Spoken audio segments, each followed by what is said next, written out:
मित्र नमस्कार, म तपाईको मित्र गुराँस व नेपाली प्यारेन्टिङ यस च्यानलमा मैले विभिन्न प्रकारको प्यारेन्टिङको खोजमूलक सन्देशहरू राख्ने गरेकी छु। कसरी बच्चालाई हुर्काउने, कसरी बच्चालाई बेटर बनाउने, कसरी बच्चालाई राम्रो संस्कार दिने भनेर आज पनि प्यारेन्टिङसँग रिलेटेड नयाँ टपिकमा हजुरहरूसँग आफ्नो कुरा राख्नको लागि उपस्थित भएकी छु। आदरणीय व्यक्तित्वहरू, हामीलाई के लाग्छ भने हामीले हाम्रो बच्चालाई राम्रो स्कुल पठाइरहेका छौँ, राम्रो खाना दिइरहेका छौँ, राम्रो लुगा दिइरहेका छौँ, असाध्यै प्रेम गर्छौँ। हामीले हाम्रो बच्चालाई राम्रो सोसाइटीमा पनि राखेका छौँ। यति मात्रै होइन, हामीले हाम्रो बच्चालाई नेपालकै बेस्ट स्कुलमा पढाइरहेका छौँ भन्ने खालको कन्सेप्ट हजुरमा हामीमा छ र हामीले बच्चालाई हाम्रो दृष्टिकोणबाट बेटर गराउने प्रयास गरेका छौँ, गर्नु भएको छैन भन्दिनँ।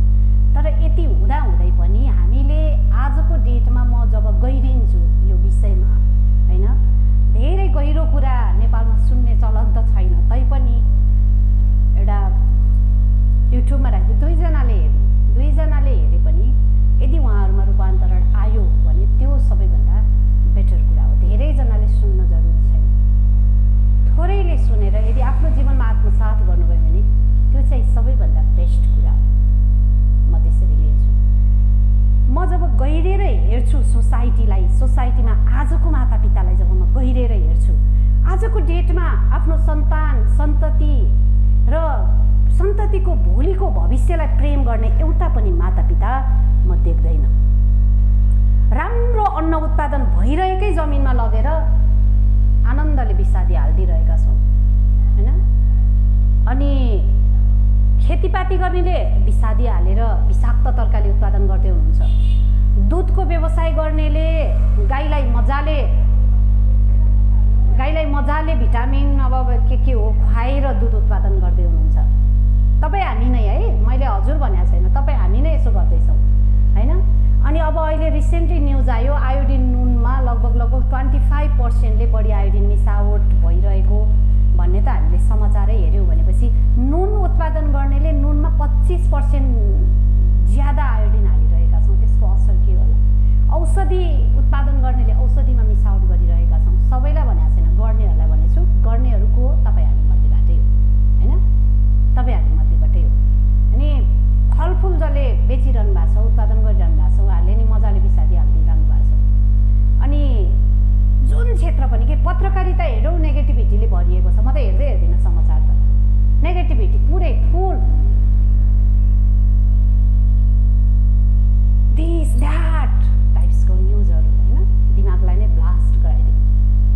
त्यस पछाडि प्रशासन क्षेत्रमा हामी जो लागिरहेका छौँ, हामीले हाम्रो सन्तानलाई प्रेम गरेर प्रशासन क्षेत्रको कर्तव्य निभाइरहेका छौँ। छातीमा हात राखेर सोध्न जरुरी छ। नेतृत्व गरिरहेका छौँ कि हामीले हाम्रो सन्ततिको बेटर भविष्यको लागि, बेटर फ्युचरको लागि इमान्दार भएर आफ्नो कर्तव्य निभाइरहेका छौँ? सोच्न जरुरी छ। हर ठाउँमा मिसावट छ, हरेक ठाउँमा 2 नम्बरी काम, भ्रष्टाचार। यसरी हरेक क्षेत्र जसरी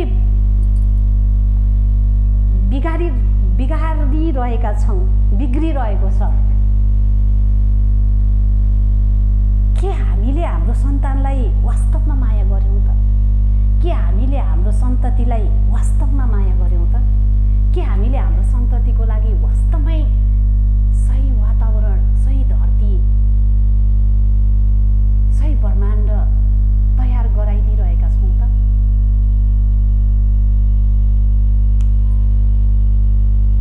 खानेकुरामा जसरी विष हालिरहेका छौँ, यसले जिन बिगार्छ, यसले कोशिकाहरू बिगार्छ, रगत बिगार्छ, मेन्टालिटी बिगार्छ, होइन। मेरो एउटा साथी हुनुहुन्छ, बच्ची 10 वर्षको बच्चीलाई ब्लड क्यान्सर भएर यहीँ अहिले कान्तिमा ट्रिटमेन्ट गराइरहनु भएको छ। यहाँ आएर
गर्छौँ भने जति बेला हामी मृत्युसँग जागरुक हुँदैनौँ, एक दिन म मर्छु, मेरो कर्मको हिसाब किताब हुन्छ। जसरी एउटा खेतमा गएर जब मकै गाडिन्छ माटोमा,